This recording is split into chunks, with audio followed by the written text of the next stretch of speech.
Bienvenue à l'émission Introspection, une émission qui nous permet de mieux découvrir le savoir-être de personnalités emblématiques. J'aurai le plaisir d'accueillir aujourd'hui Chiara Corazza, qui figure parmi les 100 femmes les plus influentes de la planète. Polyglotte, elle est incontournable au G7, au G20. Suivez-moi et nous allons la rencontrer tout de suite. Chiara Corazza, bonjour, je suis absolument ravie de vous accueillir dans mon émission Introspection. Comme vous le savez, aujourd'hui, on va essayer de faire un entretien un petit peu différent de ce que vous avez l'habitude de vivre. On vous connaît, mais est-ce qu'on vous connaît si bien que ça finalement? Est-ce qu'on connaît toutes ces valeurs qui vous habitent, toutes ces actions que vous menez? Vous êtes une citoyenne internationale, vous avez une connaissance de multiples langues, vous avez une double nationalité. Donc on va commencer cet entretien en parlant de vous, enfant, bébé. Où êtes-vous né? Merci beaucoup, Lucille de Joncker. C'est vrai que j'ai l'habitude de parler beaucoup sur la scène internationale, mais pas de moi, parce que c'est vrai que c'est pas ma nature de vouloir m'exposer ou de prendre les lumières. Mais je vous suis très reconnaissante parce que je crois que c'est important aussi de connaître ce qu'on porte, ce qu'on est, ce qu'on a envie de faire, de façon très personnelle. Donc j'aime beaucoup cette idée de quelque chose d'intimiste. Effectivement, très différent. Alors, je vais vous dire, j'étais très gâtée par la vie.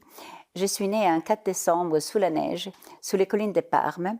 Parme qui est une ville où la liberté, la démocratie, le sens de envie de conquérir le monde a toujours été très forte. C'est des gens libres qui n'ont jamais été esclaves et où peut-être que je respirais depuis que j'étais petite cette envie, effectivement, de pouvoir porter les valeurs auxquelles je tiens. Vous êtes 3 sœurs, et 3 sœurs qui sont vraiment toutes pas banales, avec des parcours assez incroyables, et toujours ce don, cette envie de vouloir aider l'autre. Il y a bien une histoire d'éducation derrière, non? Alors, on est 3 sœurs, un frère, qui est arrivé le dernier, après, dont j'étais un peu la mère, parce qu'on a 9 ans d'écart, et c'est vrai que je me suis beaucoup occupée de lui, parce qu'il était très fier de dire que sa maman était jeune et jolie, qu'il avait venu chercher à l'école avec la voiture décapotable. Donc, j'étais une mère bis, très populaire chez mon frère, et encore maintenant, j'ai toujours ce sens vraiment de quelque chose de différent vis-à-vis de lui. Alors qu'avec mes sœurs, toutes les 3, c'est vrai que depuis qu'on était toutes petites, on avait envie de changer le monde, on avait envie de soulever les montagnes, on avait envie de se rendre utile, et chacune l'a fait à sa façon, dans des pays différents, mais toujours animée de cette force, de cette énergie qui dit « on a beaucoup reçu ». Il faut qu'on give back to the community, il faut qu'on répare les injustices, il faut qu'on essaye d'apporter vraiment quelque chose que nous pouvons faire parce que on a eu beaucoup, y compris, vous parliez de langue, d'éducation, de possibilités. De valeurs. Donc, mettons tout cela au service des gens qui en ont vraiment besoin. Vous avez transmis ces valeurs à vos enfants? Oh oui, bien sûr. Ça Absolument, mais mes enfants, dont je suis très fière. Et d'ailleurs, je voudrais dire aux auditrices, surtout plus jeunes, vous savez, vous pouvez faire beaucoup de choses dans la vie. Vous pouvez travailler 24 heures sur 24 et vous pouvez voyager énormément. C'est qui est mon cas. J'ai travaillé dans 80 pays. Et avoir des enfants qui ne se sont pas abandonnés, qui ne se sont pas laissés de côté parce que la mère travaille. L'important, c'est de leur dire, leur partager ce que vous êtes en train de faire, leur faire sentir fiers que si maman n'est pas là, c'est parce qu'elle fait quelque chose de bien pour d'autres. Et chaque fois, partager avec eux. Et je crois que c'est ce qui est important. Et ça, c'est un message auquel je tiens beaucoup parce que je connais beaucoup de jeunes mamans qui disent « Ah, mais vous comprenez, si je passe beaucoup de temps sur le travail, mes enfants vont souffrir. » Vous savez qu'actuellement, j'avais fait faire un sondage qui m'a beaucoup frappé. 53 personnes, hommes et de femmes des pays du G7 pensent que c'est impossible d'être une bonne mère et faire carrière. 53%, et on est en 2024. Et on va parler du G7 tout à l'heure. Et je voudrais dire ça parce qu'il n'y a rien de plus beau que les enfants, notamment les filles, disent « Maman, tu sais, comme ça m'est arrivé plusieurs fois, maman, tu sais, qu'est-ce que je suis fière de ce que tu fais ?» Vous n'avez jamais eu la culpabilité d'être absente dans des moments importants? Non, parce que moi, je suis convaincue, et ça vraiment, c'est le temps. Mes enfants savent que du jour au lendemain, j'aurais tout laissé si vous avez un problème. Si j'aurais un enfant malade, si j'avais un enfant qui avait besoin, ou mon mari, pareil, j'aurais tout laissé du jour au lendemain. Moi, je n'ai jamais travaillé pour moi. je travaille pour de belles causes. Et si la belle cause était m'occuper des miens, je l'aurais fait. Donc, il le savait, il le sentait, mais en même temps, vous savez, si vous le racontez, je vous donne un exemple, moi je me rappellerai toujours, mes enfants étaient tout petits, j'allais beaucoup à Madagascar, parce que Madagascar faisait partie d'un des pays que j'avais choisi, pour lequel la région de France, où j'étais directeur des affaires internationales, avait un programme d'aide au développement. Et je me rappelle, je suis arrivée une fois dans des conditions que je ne vous raconte pas, juste après 2 cyclones, Daisy et Giralda, qui avaient détruit l'île. C'était 92, mais détruit l'île. Évidemment, nous, on avait une coopération, tout le monde disait comment refaire les routes, comment refaire le truc et ça. Et moi, je les devant les enfants dans la boue, peste et choléra. Hein. Peste et choléra, je veux dire, c'était pas, je prends quelques petites bactéries, hein. C'était vraiment, vraiment dangereux. Et je demande, mais pourquoi ils sont tous dans la rue? Eh bien, parce que les 27 lycées de la ville sont tous détruits. Donc, je rentre d'Ardar, et je convainc le conseil régional à voter un programme pour reconstruire, on était en février, je voulais absolument qu'en septembre, ils puissent aller à l'école. Et j'ai réussi. Mais chaque fois que je racontais à mes enfants que je allais à Madagascar pour ça, ils me disaient, mais alors, qu'est-ce qu'ils t'ont dit? Et quand je leur racontais qu'eux me disaient, vous savez, madame, je vais être la meilleure de la classe parce que maintenant que vous nous avez donné un moyen pour faire, je dis à ma fille et à mon fils, vous savez, eux n'ont rien, même pas des murs. Vous êtes Henri IV à Stan. Vous avez notre responsabilité. Donc, c'était très éducatif. C'était très bon pour eux. Pareil, quand je voyais les gamines dans les rizières au Vietnam, on pense toujours que le Vietnam, c'est un pays chaud. Je peux vous dire qu'à Hanoï, en décembre, quand le vent arrive directement de Sibérie, vous voyez ces filles grelotter avec les pieds nus, pieds nus. Et qu'est-ce qu'on fait? On leur donne une chance. Moi, j'ai créé là-bas l'école l'école supérieure des techniques informatiques, ayant en tête que ces filles des rizières pourraient étudier l'informatique et avoir un travail ailleurs. Et quand je racontais à mes enfants, je peux vous dire que ça les stimulait. Donc, c'était une bonne façon pour eux de dire, voilà, maman ne voyage pas. Maman, quand elle va quelque part, fait quelque chose qui est bien pour d'autres enfants que nous sommes. Et vous, Chiara, qu'est-ce que ça vous apporte de ce sentiment d'utilité écoutez, moi, quand vous regardez dans la glace le matin, il y a quoi? Il y a une satisfaction, une joie? Je n'imagine pas une Chiara Corazza qui tous les soirs ne se couche pas en disant « aujourd'hui je fais quelque chose d'utile ». Sinon, c'est pas moi. Donc, c'est pas que ça m'apporte, c'est moi. C'est ma façon d'être. J'ai toujours été motivée par ça.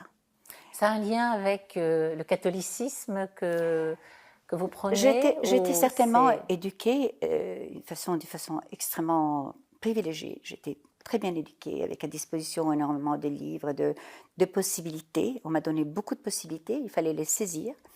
Et si vous voulez, je suis certaine que le fait que j'ai été éduquée dans le sens « aimez-vous les uns les autres », que l'amour, la générosité, le don de soi était quelque chose qui correspond aux valeurs du catholicisme, certainement ça vous a impacté. Non, c'est-à-dire, je sais qu'il y a un but dans la vie.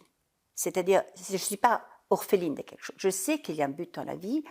Et peut-être que ça peut être d'autres religions. Hein. Ça peut être d'autres religions qui ont la même chose. Mais c'est cette conviction qu'on n'est personne si on n'est pas les autres. Mais bien probablement, vous avez raison, de mon éducation catholique dans laquelle j'étais... On va passer à un autre sujet tout de suite, car votre vie est dense et riche. À tout de suite. Chiara, est-ce qu'on peut dire que les fées se sont penchées sur votre berceau? Est-ce qu'on peut dire que vous avez de la chance? Est-ce qu'on peut dire que vous avez une énergie hors du commun? Qu'est-ce qu'on peut dire de vous? Les fées se sont penchées sur mon berceau. J'ai eu beaucoup de chance, mais j'ai aussi su saisir la chance, saisir les opportunités. C'est le fameux libre arbitre. Oui. Alors, comment ça se passe? Vous avez 17 ans, vous êtes en terminale ou en première Terminale. J'ai fini mon bac à 17 ans et j'ai eu une opportunité unique, c'est-à-dire que la directrice de l'école m'a demandé tout simplement d'enseigner l'allemand, puisque c'était ma langue maternelle, dès la 4e à la terminale. Et dans ces cas-là, je n'avais aucune vocation pour être prof, mais vous passez de l'autre côté de la barrière avec vos anciens profs et vous vous dites c'est un challenge. Parce que moi j'étais d'une timidité maladive et le fait de devoir enseigner à des jeunes, quelqu'un qui était plus âgé de moi d'ailleurs, parce que moi j'étais très jeune. Et donc si vous voulez, c'est vrai que c'était un vrai challenge. Mais en même temps, j'ai poursuivi ce qui m'intéressait moi, c'est-à-dire devenir journaliste. Parce que j'étais convaincue qu'avec la plume, avec des éditoriaux grinçants, très forts, on pouvait changer le monde. Et vous êtes devenue journaliste. Donc, j'ai commencé au Daily American, ce qui était un combat, et puis je me suis battue pour entrer au Globe, dont j'ai vu vraiment la naissance. Et je dois dire, j'ai eu la confiance d'hommes qui ont cru en moi. On était 2 femmes au Globe, une qui est devenue une grande journaliste, et moi qui étais beaucoup plus jeune. Et j'ai pu travailler avec les plus grandes signatures. J'ai pu... Ils vous ont mentoré un petit peu? Ils vous ont aidé? Non, ils ne m'ont pas mentoré. C'était moi qui... Je voulais absolument me rendre utile avec eux, donc je faisais tout pour faire en sorte qu'ils m'apprécient. Et j'ai une fois une idée géniale, c'est-à-dire que j'ai demandé à faire des portraits des grandes personnalités de l'époque comme personnes humaines. Et ça ne se faisait pas. Nous, c'est un journal économique international. Moi, j'étais au desk de l'économie de l'international. Il n'y avait pas de faits divers. Et j'ai proposé de faire le premier portrait de Margaret Thatcher en sachant que si je le faisais, j'aurais droit à la signature, parce que je n'avais pas le droit de signer, je m'étais cessée, c'était déjà un miracle. Moi, je traduisais les dépêches de l'AFP, je mettais en forme les trucs de Reuters ou d'Amérique latine, je suivais la guerre des Malvines, parce que je parlais bien espagnol. Donc, c'était grand reporter. Sur place. On ne m'a pas laissé partir. Alors, ça, c'était une de mes grandes frustrations. Lucille de Joncker. Il y avait un bateau italien avec les militaires italiens qui partaient au Liban en 82, en pleine guerre du Liban. Et moi, je me suis portée volontaire. Et mes parents m'ont dit, bien sûr, Chiara, tu connais tout le monde au Liban, tu as plein de copains, etc. Et le directeur m'a dit, trop blonde, trop jolie, trop jeune, dans l'ordre. Je lui ai voulu, je ne lui ai pas parlé pendant une semaine, alors que ce directeur... Ce sont peut-être des mots qui ont résonné en vous et qui vous ont donné. Et je me suis vengée. Ouais. Je me suis vengée, très vite. J'ai fait quelque chose que je n'aurais jamais dû faire. 3 jours après cette affaire du bateau, à minuit, on avait, vous savez, à l'époque, c'était des fax. On reçoit la dépêche qui nous dit que le Belgrano, donc le bateau amiral argentin, coule. Vous savez qu'en Argentine, tout le monde a hissé Madame Thatcher, tout le monde est côté argentin, bien entendu. Donc, je me dis, tiens, c'est la fin de la guerre. Mais je n'avais pas le droit d'aller en typographie. Vous savez, c'est les typographies, on changeait les petits trucs à la main, c'était 82. Je suis descendue, sans demander l'autorisation de personne, c'était 1h du matin, j'ai appelé personne. Je suis descendue, on dit, il faut changer la première page. Il faut mettre la photo du Belgrano qui coule, en disant, vers la fin de la guerre. Et lui m'a dit, mais vous avez l'autorisation? J'ai dit oui. Audace. Le lendemain, on était l'unique journal en Europe, même pas les Anglais, qui avait la nouvelle que la guerre était vers la fin. Et après, donc, j'ai demandé de faire l'interview de Margaret Thatcher. Je suis allée chez elle à Downing Street. J'ai eu le droit, pendant 1h30, Margaret Thatcher qui m'a montré comment elle faisait les œufs le matin, etc. Et j'ai pu signer mon premier article en montrant que c'était une femme humaine, que c'était quelqu'un de tout à fait normal, et que cette dame de fer tellement haïe en Italie avait une famille, des enfants, etc. Parce qu'on ne parlait jamais de ça. Et justement, ça me fait penser à une chose. Pourquoi vous avez quitté l'Italie? On est ravis de vous accueillir en France. Moi, j'adorais travailler au Globe. J'étais vraiment en train de faire une carrière brillantiste. Eh bien, c'est par amour. Je suis juste tombée amoureuse. Vous êtes tombée amoureuse d'un Français. D'un Français. Et maintenant, ça fait 40 ans que nous sommes mariés. Je suis en France. Et alors, vous arrivez en France, vous faites quoi? Alors, j'ai fait quelque chose de très disruptif. Je commence à dire, moi, je ne veux pas m'appeler Madame Poujade. Mon beau-père était Robert Poujade, un grand monsieur, le Premier ministre de l'Environnement en France, député, président du Conseil régional de Bourgogne, maire de Dijon, personne pour laquelle j'avais une estime pas possible, ami du général, ami du numéro. Mais moi, je ne voulais pas être la pièce rapportée. Et puis, je ne voulais surtout pas que mon mari fasse de la politique. Donc, je lui ai dit, écoute, moi, à Dijon, non. Moi, Madame Poujade, non. Bien sûr que je suis mariée là, mais je veux continuer à me débrouiller toute seule. Donc, indépendante. Ça ne se faisait pas en 84. Je peux vous dire qu'il n'y avait pas beaucoup d'étrangers qui venaient en France et qui ne prenaient pas le nom de son mari en France à l'époque. C'est clair. Et c'était en plus un geste indépendant et courageux, parce que bien entendu, quand on arrive en France sans connaître personne et qu'on tenait la belle-fille d'eux, ça vous ouvre toutes les portes. Mais l'indépendance, c'est ce qui vous caractérise. Donc absolument. Après, vous êtes parti sur de multiples projets. Est-ce qu'on peut parler de ceux qui vous ont vraiment marqué? Écoutez, moi j'ai fait beaucoup de choses qui m'ont vraiment marqué, pour lesquelles je suis très fière. Je crois que quand j'étais à la région de France pendant 17 ans, j'étais directeur des affaires internationales, je crée Métropolis, l'association internationale de grandes métropoles. Je crée la coopération internationale dans le sens Pékin, Tokyo, Moscou. Qu'est-ce qu'on peut faire pour améliorer la vie des citoyens dans ces pays? Je me rappelle toujours le gouverneur du Caire qui m'a dit, Chiara, tous les jours, on a 1500 personnes qui arrivent au Caire. Moi, j'ai pas d'eau, j'ai pas de déchets à gérer, j'ai pas de logement. Qu'est-ce qu'on fait? Donnez-nous des clés, vous qui êtes une ville du Nord, vous qui êtes la région Île-de-France, une des plus riches du monde. Aidez-nous. Et donc, j'étais animée par cet esprit des transferts des savoir-faire avec les grandes entreprises, bien sûr, françaises derrière. Donc, c'était aussi du business, bien entendu. Mais ça partait quand même d'une idée très généreuse, toujours, de dire comment on peut éviter aux villes du Sud, aux grandes métropoles où vivent les gens. On était au temps des métropoles, au temps de la décentralisation, au temps où les gens venaient des campagnes dans les villes. Il fallait leur donner des... Et donc, si vous voulez, c'était passionnant. Et j'ai pu monter des accords absolument incroyables avec Hanoï, avec des pays incroyables. Et ce qui m'a vraiment marqué, c'est l'impact qu'on pouvait avoir. C'est-à-dire que c'est qu'on pouvait faire... ce pouvoir-là de pouvoir agir comme ça. On pouvait créer des écoles. On pouvait sortir les filles des rizières au Vietnam pour leur donner de quoi s'éduquer. On pouvait travailler au moment de la fin de l'apartheid à Soweto pour faire en sorte que ces gens puissent vivre différemment. On pouvait aussi, bien entendu, faire quelque chose dont je suis absolument fière, donner de l'espoir à des gens. Par exemple, au Liban, on en a beaucoup parlé tout à l'heure. Au Liban, au moment de la fin de la guerre en 92, on a parlé directement avec le président Harawi. Et dans tous les projets qu'il y avait pour la reconstruction du Liban, celui qui m'était le plus cher, c'était le bois des pins. Parce que je connaissais bien Beyrouth, 35 hectares au cœur de la ville. J'avais en tête les images des femmes avec les poussettes et des amoureux qui s'embrassent dans les bancs. Eh bien, c'est un no man's land au milieu de rien, avec les bombes. Si la région de France, c'est-à-dire si on n'avait pas pris en main nous, ce serait maintenant construit partout. Et les Libanais n'auraient plus un parc au centre de la ville où pouvaient vivre. Ça, plein d'autres choses. Moi, je suis très fière. On a reconstruit tout le lycée à Tananarive après les cyclones. On a fait des choses vraiment bien et j'avoue que c'était une grande satisfaction. Et l'autre grande satisfaction, beaucoup plus tard... Et Chiara, on va parler du G7, du G20, où là, vous avez eu de multiples satisfactions. Alors ça, c'est plus pour les femmes. Et on va arriver à ce sujet tout de suite. Merci. Chiara, félicitations pour toutes ces actions liées à l'intérêt général. Et maintenant, on va parler d'un sujet qui m'est cher, à savoir les femmes. Vous êtes extrêmement engagée, vous avez fait énormément de choses pour les femmes et d'ailleurs vous êtes notre représentante au sein du G7 et du G20. Est-ce qu'on peut en parler? Très volontiers, parce qu'en fait les femmes, c'est quelque chose qui m'est venu spontanément.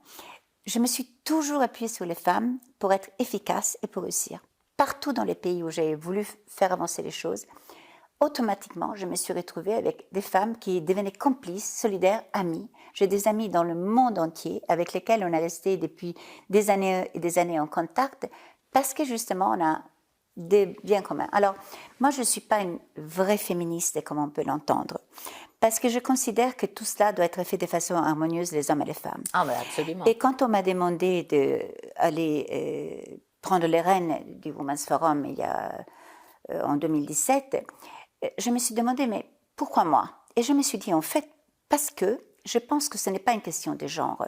C'est parce que moi, ma contribution va être de faire en sorte que les femmes soient là où le monde en a le plus besoin. Tout ce qui est intelligence artificielle, changement climatique, les women in tech, l'accès au capital pour pouvoir faire des choses, parce que c'est avec l'argent qu'on peut mener des projets. Bien entendu, tout ce qui est aussi la justice, pour que les femmes puissent réunir. Mais c'était plus, pas pour protéger et aider les femmes, c'était plus pour que les femmes jouent pleinement le rôle. Vous savez, on est en train de vivre une polycrise incroyable. Dans tous les domaines, on a besoin de tous les talents. Moi, je dis toujours dans mes interventions, quand un général veut gagner la guerre, il fait appel à tout le monde. Et nous, on laisse de côté moitié de la planète. C'est juste du gaspillage. Donc, c'est ça qui m'anime. Et c'est ça que j'ai toujours essayé de faire en sorte que les femmes puissent avoir les mêmes opportunités, les mêmes occasions que les hommes pour pouvoir, les mêmes compétences, les mêmes assets, les mêmes atouts pour pouvoir être là où je suis. Je me suis beaucoup occupée d'investissements internationaux et j'ai vu souvent comme les femmes avaient une vision à long terme pour investir, pour avoir des projets qui avaient un impact, peut-être plus que les hommes qui sont plus court-termistes. Et ça m'a beaucoup, beaucoup influencé.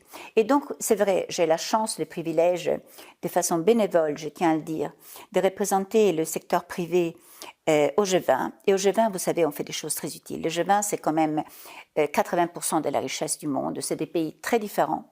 Mais je vous donne juste un tout petit exemple. Il y a 2 ans, c'était la présidence indienne. Et nous avons mis comme centre de tous nos travaux l'éducation STEM comme le catalyseur, comme le facilitateur de tous les leadership féminins. Vous n'avez pas un seul des métiers liés au futur. 85% des métiers, il faut les inventer. On ne sait pas qu'est-ce qu'ils sont. Ni vous, ni moi, Lucille, savons de quoi il s'agit. C'est qu'on sait qu'ils sont liés à une éducation STEM. Donc, donnons aux femmes la possibilité d'être ingénieurs, d'être scientifiques, d'être dans la cybersécurité tellement importante, etc. Et ça, c'est le combat que je mène au niveau du G20, avec beaucoup de succès, parce que là, on a mis en place une plateforme, par exemple financée par la Fondation Gates, complètement gratuite, qui permet à n'importe qui, en 120 langues, de s'inscrire et apprendre à coder, apprendre à avoir une formation, etc. Donc, vous voyez, on fait des choses utiles. Au niveau du G7, par exemple, actuellement, c'est sous présidence italienne, je me suis concentrée sur quelque chose qui me tient vraiment beaucoup à cœur. Paix, sécurité sont liés aussi au rôle que les femmes peuvent jouer. C'est pour ça que vous mettez beaucoup en lumière les femmes politiques et vous encouragez les femmes à rentrer en politique. J'encourage beaucoup les femmes à rentrer en diplomatie, à être aux tables de négociation. Il faut qu'il y ait des femmes aux tables de négociation, en politique, parce que c'est là où on a le pouvoir de faire avancer les choses. Et écoutez-moi bien, je ne dis pas que les femmes sont meilleures que les hommes en politique, hein, comme en général. Je dis juste que il y a une approche souvent différente. Il y a quand même peut-être une vision plus humaine. Moi, je pense que le monde a besoin d'un leadership inclusif centré sur l'humain. Et donc, hommes ou femmes qui ont la même approche, c'est bien. Et donc, j'encourage les femmes à être là où elles ne sont pas encore.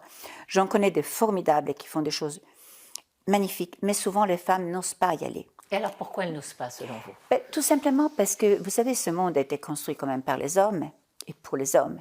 Donc, c'est toujours difficile de se faire une place au soleil, parce qu'on a encore beaucoup de stéréotypes, de rigidités, et c'est pour ça que je me bats, je reviens à ce que je fais au G7, au G20. Je crois que notre responsabilité, là où on a le pouvoir de le faire, c'est de créer un contexte favorable, c'est de sensibiliser. Moi, ma grande satisfaction, c'est quand je vois des chefs d'État, ou quand je vois ce qui m'arrive, parce que je parle beaucoup avec eux, ou des grands chefs d'entreprise, ceux qui peuvent être les locomotives pour porter les autres, qui écoutent, qui se disent « Tiens, je ne savais pas, je vais faire quelque chose ». Parce que vous n'imaginez pas comme les hommes sont bien intentionnés quand ils ont un vrai diagnostic et quand ils voient que c'est quand même un intérêt bien compris. Moi, vous savez, les hommes, je les prends par les sentiments. Je leur donne les chiffres. Regardez les performances d'une entreprise quand il y a plus de femmes dans la gouvernance. Donc, une loi comme la loi Rixain en France, qui est unique au monde, je tiens à le dire, nous sommes l'unique pays au monde qui a fait une loi pour faire des quotas dans les COMEX. Et je la porte partout parce que je leur explique, c'est des performances économiques. Et je suis très fière d'avoir fait signer plus de 30 CEO internationaux, hein, top, top, top, top, pas le numéro 1 en France ou le numéro 1 en Allemagne, internationaux. Pendant le G20 en Italie, je les ai fait signer une charte extrêmement engageante qui s'appelle Zero Gender Gap. Avec, même promotion, mais vraiment engageante, hein, pas des quotas, mais bien pire. Et vous voyez ces gens, ces hommes, qui pour moi sont des champions, parce qu'au sein de leur boîte, ils n'attendent pas d'être obligés à faire des choses. Ils le font parce qu'ils considèrent que c'est bien pour la boîte, que c'est bien pour leurs clients, que c'est bien en général pour l'image qu'ils donnent. Je rappelle toujours à ces messieurs, parce que 92% des grands patrons mondiaux sont des hommes, nous on est quand même une toute petite minorité, je rappelle toujours que 72% des personnes dans le monde considèrent que la gender equality et la façon dont vous investissez, donc le gender lens dans les investissements, fait partie de votre réputation et de votre image. Donc, une entreprise qui ne tient pas compte de ses clients et de comment attirer les talents dans l'entreprise, ne tient pas compte du gender equality, est juste suicidaire, parce que le monde est comme ça. Et n'oubliez pas, les fameux 28 trilliards, que je répète toujours à tout le monde, qu'on pourrait avoir en plus dans le PIB mondial si les femmes et les hommes avaient la même place dans l'économie. Absolument. Et les femmes qui sont arrivées plus vite que d'autres à accéder à certains sommets, est-ce que vous pensez qu'elles aident suffisamment les autres femmes? Alors, ça, c'est une très bonne question. Moi, j'ai eu la chance et le privilège de connaître très bien Madeleine Albright. Et j'adorais ce qu'elle disait déjà il y a longtemps. Il y a une place en enfer pour les femmes qui ne s'entraident pas. Et malheureusement, plus le pays est développé et plus je vois des femmes qui se disent « j'étais la première, j'étais l'unique, j'étais la meilleure, je veux la rester ». Donc il y a un travail à faire. C'est du travail à faire et je pense que c'est une question. Alors moi je les comprends, elles ont tellement eu du mal pour y arriver. Moi je viens, ça fait 47 ans qu'elles travaillent. Je vois le parcours qu'on a fait, combien on s'est battu, combien on a fait des choses titanesques pour arriver là où nous sommes. Donc elles se disent pourquoi moi je fais tellement d'efforts et les autres arrivent parce que nous on leur ouvre les portes. Donc je comprends, c'est humain. Par contre, qu'est-ce que ce serait mieux si on s'entraidait? Qu'est-ce que ce serait plus fort? Moi, toute ma vie, j'ai trouvé que c'était la plus belle satisfaction de pouvoir s'entraider. On Toujours. va finir sur ce thème, sur cette très belle phrase, et on se retrouve tout de suite. Chiara, le mot de la fin, les conseils à donner à ces femmes qui nous écoutent pour qu'elles puissent épouser tous les métiers qui leur tendent la main. Osez. Soyez courageuse, soyez déterminée, croyez en vous-même, ne vous laissez pas influencer et soyez convaincus que vous pouvez apporter une grande contribution pour changer ce monde, notamment dans les filières du futur, dans les métiers du futur, qui sont ceux qui sont nécessaires, mais pas pour vous-même, mais pour l'humanité tout entière. Donc on ne parle pas que des métiers d'ingénieur, on parle d'autres métiers de la tech et des reconversions possibles. On parle de tous les métiers qui sont en cours de transformer le monde, que ce soit l'énergie, que ce soit la cybersécurité, que ce soit l'intelligence artificielle, que ce soit le climat. On a besoin des femmes dans le climat, dans le changement climatique. On a besoin des femmes dans les métiers de la santé. On a besoin de chercheurs.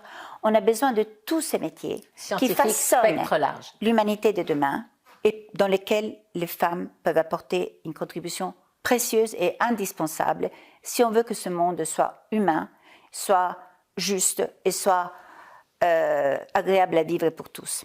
Merci infiniment pour ces conseils que j'espère seront entendus.